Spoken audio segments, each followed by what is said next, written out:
This is the Car Wash on Soccer Laduma Radio. So for the big interview, I had famed player agent Mike McCobb, and he spoke about OJ Mabizela, one of the most famous what could have happened in terms of legendary South African players, and this is what he had to say. Very difficult to say because Dihashwa played in the Premiership, Basuma played in the Premiership.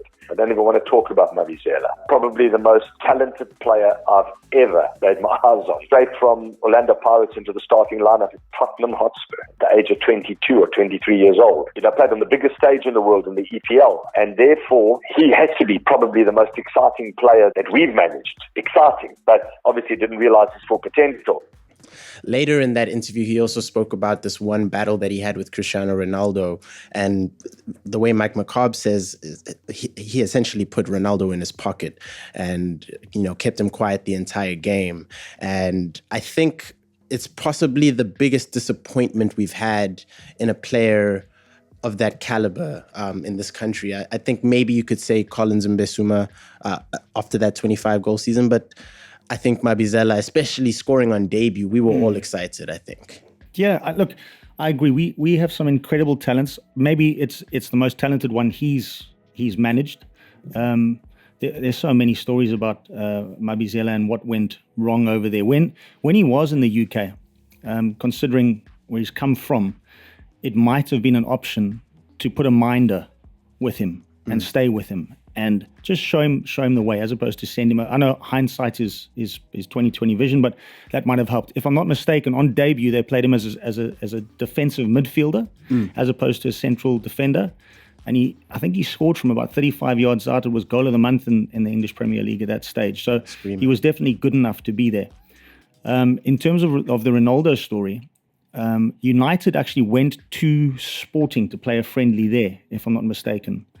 And I think it was either Gary Neville or Phil Neville was playing as a wide defender in that particular game. And Ronaldo, a young Ronaldo, played in that game and tore him to shreds, tore him a new and on the flight back home, the players went to, they ribbed the Neville brother for being ripped apart the whole game and said, how do you let a youngster like that make you look like that? Because at that stage, that was when he was doing the step overs and all. He was a lot more flamboyant than he is today. And they actually went to Ferguson and said, you've got to sign this kid. The fact that Mabizela stuck him in his back pocket when Sporting played Spurs in a friendly shows you just how good Mabizela. I think he could have played on any stage. I think when Barcelona came down the first time and played against Sundowns, the one player that the Barcelona management spoke about after the game was Mabizela, and he said this guy's just ahead of the curve. Yeah, I think, like you said, I think it's one of those disappointing stories. Especially, I think for me as a former footballer, it's painful, because this is the guy that actually, getting excited when he's in the national team because the quality that he brings into the team, and he wasn't much of a talker anyway. It was very, very weird. After dinner or lunch, he's out. Doesn't sit around the table and chit chat.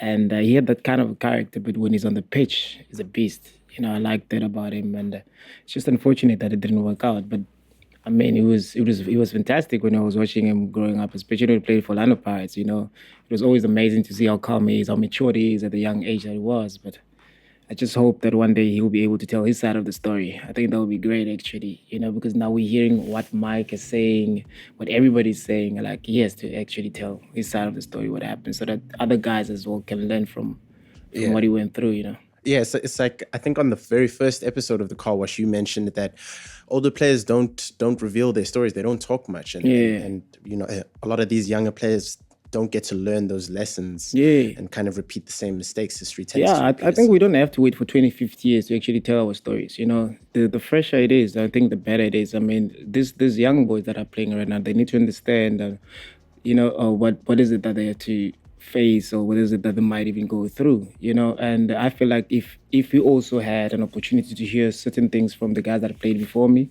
I probably maybe would have turned out a better player, because of now those are the kind of things that are, I know that they're coming. I didn't know what fame would bring. I didn't know what Orlando Pirates will do to my game and my personality. I didn't know those kind of things, and I think it's important that when we do have a unique South African story, it needs to be told as soon as possible, because you never know how many people you actually inspire from that. Yeah, agreed. To their credit, guys like Junaid Hartley, who was equally as talented as Mabizela. I mean, Junaid Hartley at one stage in 442 magazine, which is a European football magazine, was rated in the top 20 young players in the world. Yeah. Our own Junaid Hartley. I think he might have gone to France after that for a little while, but then he fell off the rails, and he's now going around telling his story. I think Pitso's used him once or twice to come and speak to the Sundowns players and let them know just how quickly it can go all wrong. Jabu Mahlangu, another example of a guy who's really turned his life around and has shared his experiences. I think he's involved in a couple of campaigns in Nedbank, Supersport, etc. And he goes around and he tells his youngsters. But Teko's 100% right. The stories need to be told sooner. Yeah. Because the players who are coming through need to benefit from that.